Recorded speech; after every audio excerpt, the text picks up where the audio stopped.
प्रकाश T V YouTube चॅनलमध्ये तुमचं सर्वांचं मनपूर्वक स्वागत. सर्वांना मैत्रीपूर्ण जय भीम. नमो बुद्धाय. तर तुम्ही चॅनलवर नवीन असाल तर चॅनलला लाईक सबस्क्राईब करा आणि बेल आयकॉन दाबायला विसरू नका. तर येणारा जो एप्रिल महिना आहे तर बाबासाहेब आंबेडकर जयंतीच्या महिना जागोजागी जयंत्या साजऱ्या बाबासाहेबांची जयंती साजरी केली जाते. तर त्यामध्ये तरुण पिढी प्रामुख्याने मोठ्या प्रमाणात सहभागी होत असते. तर त्या अनुषंगाने तुम्हाला सर्वांना ॲडव्हान्समध्ये बाबासाहेब आंबेडकर जयंतीच्या खूप खूप हार्दिक शुभेच्छा देतो. तर आज मी बाबासाहेबांबद्दलच बोलणार आहे. तर डॉक्टर बाबासाहेबांनी जे आपल्याला ज्यांनी आपलं म्हणजे बाबासाहेबांनी जे आपलं संपूर्ण आयुष्य समाज बदलवण्यासाठी पुरा जीवनाचा म्हणजे संघर्ष केला त्यांनी आणि समाज म्हणजे एक बदलवून दाखवण्याचं धाडस त्यांनी दाखवलं आणि समाज बदलवला. तर आजची पिढी जर म्हटलं तर आजची पिढी सोशल मीडिया आणि टेक्नॉलॉजीमध्ये व्यस्त आहे. पण या सगळ्या गोष्टीच्या मागे एकच प्रश्न उभा राहतो, तो म्हणजे कसं की आपण खरंच प्रगती केली का, आणि प्रगती केली असेल तर कसं. तर याचं उत्तर आपल्याला काय असं होतं की याचं उत्तर आपल्याला सापडतं बाबासाहेबांच्या विचारामध्ये. तर बाबासाहेब काय म्हणाले होते, 3 मंत्र दिलेले होते: शिका, संघटित व्हा आणि संघर्ष करा. तर आजच्या काळात याचा अर्थ काय? शिका म्हणजे काय, डिग्री घेणं नाही, तर स्किल विकसित करणं. आपलं जे स्किल आहे ते विकसित करणं. आणि संघटित व्हा म्हणजे काय, तर संघटित व्हा म्हणजे एकमेकांना सपोर्ट करा म्हणजे कसं, एक पॉझिटिव्ह नेटवर्क तयार करा. आणि तिसरं म्हणजे संघर्ष करा. तर संघर्ष करा म्हणजे याचा अर्थ काय की आपण संघर्ष तर करतोच म्हणा, पण स्वतःला जर लावून धरलं तर स्वतःला लावण्यासाठी त्याचा अर्थ हा गृहीत धरावा की हार न मानता आपल्या स्वप्नांसाठी लढा.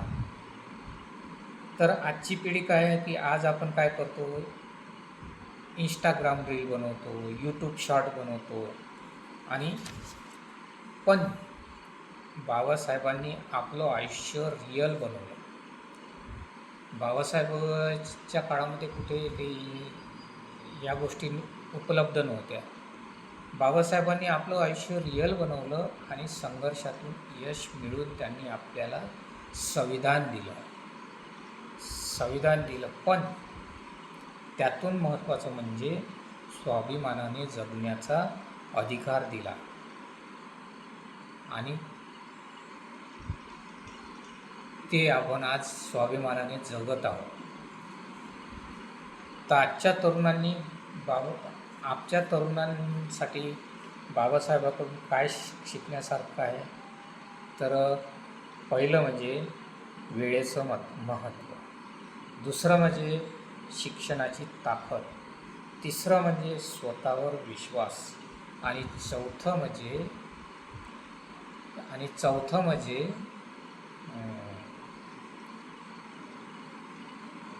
अन्यायाविरुद्ध आवाज उठवण्याची हिंमत. जर आपण फक्त सोशल मीडियावर जय भीम लिहिणं पण त्यांच्या विचाराप्रमाणे जगलो नाही तर याचा काही उपयोग नाही. तर चला मित्रांनो, म्हणजे आपण असं शपथ घेऊया की बाबासाहेबांचे जे विचार पुढे नेण्यासाठी आणि आपलं स्वतःचं आयुष्य घडवण्यासाठी आपण काय ठरवलं पाहिजे, तर रोज काहीतरी नवीन शिकायचं. काही ना काही नवीन शिकायचं. बाबासाहेबांच्या विचाराचे म्हणा, बाबासाहेबांच्या पुस्तकं, बाबासाहेबांच्या विचार यांच्या पासून प्रेरित होऊन काहीतरी शिकायचं. आणि दुसरं म्हणजे कुणालाही कमी लेखायचं नाही.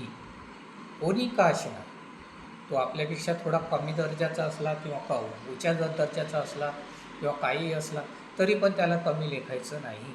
आणि स्वतःला एक इतकं सक्षम बनवायचं की समाज आपल्याकडे आदराने पाहील. समाज आपल्याकडे आदराने पाहील. शेवटी इतकंच सांगतो की बाबासाहेब हे फक्त इतिहास नाही. बाबासाहेब फक्त हे एक इतिहास नाही, तर ते आमचं आणि इतरांचं भविष्य घडविणारे विचार आहेत. तर